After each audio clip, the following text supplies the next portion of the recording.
After leaving the mountain, Jesus and his disciples went on from there and passed through Galilee. And he would not have anyone know it, for he was teaching his disciples, saying to them, "The Son of Man will be delivered into the hands of men, and they will kill him. And when he is killed, after 3 days, he will rise." But they did not understand the saying, and they were afraid to ask him.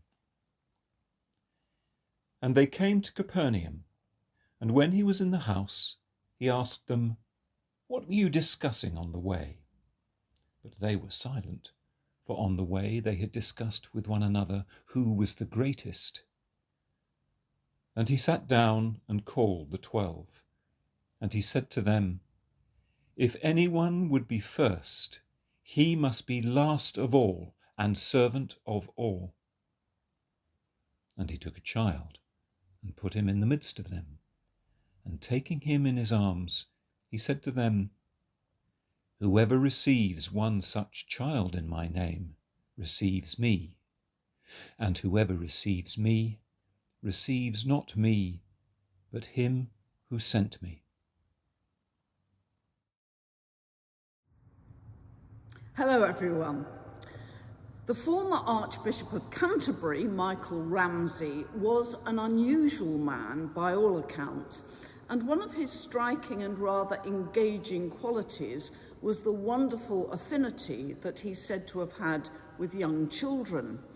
Apparently, when he was hosting visiting dignitaries and their families at Lambeth Palace, he would often vanish from the midst of the worthies he was supposed to be entertaining, much to the consternation of his staff, only to be discovered in a neighbouring room, sitting on the floor surrounded by visiting children whose company he clearly much preferred. Despite being childless himself, he was one of those adults who does not merely tolerate children, he genuinely delighted in them. And children, of course, know perfectly well when an adult is taking them seriously and really listening to them, as opposed to one who is merely pretending to take an interest. Indeed, Ramsey was himself occasionally described as being almost childlike in the simplicity and straightforwardness with which he engaged with others, and that was generally regarded as a very positive attribute of his. We sometimes would do well to remember that children, particularly young children, possess a whole range of qualities that adults often lack.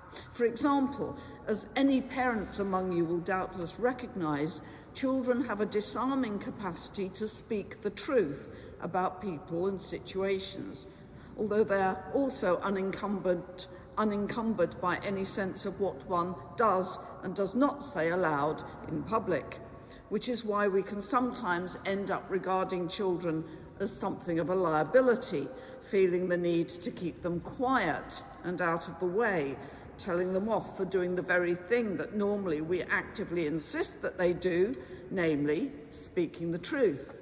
But there's a purity about the honesty and straightforwardness of children that we adults so often lack. There's also a wonderful immediacy about young children. They live utterly for and in the present moment. This can have its drawbacks, of course, but seen positively, the natural capacity that children have to do this is something that adults often lose completely, because we can become so obsessed with our future aspirations or so fixated on our fears of what the future might hold, so much so that the gift of the present moment can pass us by completely. And young children can have a far more immediate sense of the presence of God than we do, which is why I never underestimate or dismiss the spiritual experience of children. We are quite wrong to assume that for the experience of church to be relevant to children, it has to be packaged as entertainment. That's quite wrong. Children are not only capable of more than that, they are also worth more than that. My own spiritual journey began on a family holiday in Devon when I was aged about 6. I was taken on a visit to Buckfast Abbey, and my 6-year-old soul was just blown away by the place. I was profoundly affected by the astonishing sense of the presence of God in that ancient holy site. And thinking back, that really did help to change the course of my life. Never, ever underestimate the spirituality of young children.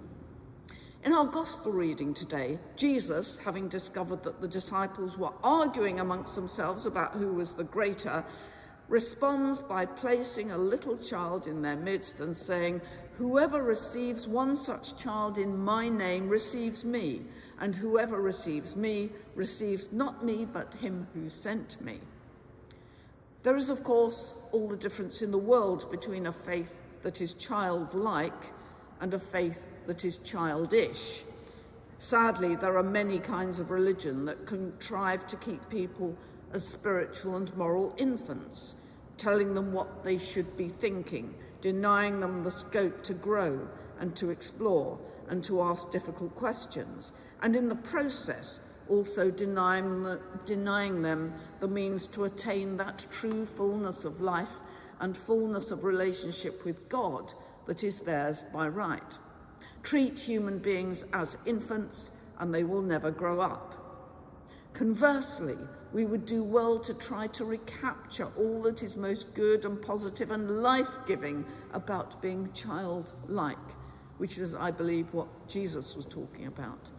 A simple directness and lack of duplicity in our dealings with others, albeit tempered by a more adult grasp of kindness and gentleness. That sense of the gift of the present moment, which we so often fail to treasure as a pearl of great price. That easy and natural sense of the presence of God in the most surprising of places. A sense of wonder in the astonishing gifts of creation and a remarkable capacity to trust and to be open to people and experiences. Because that in itself can draw us closer to God. And thanks be to God for that. Amen.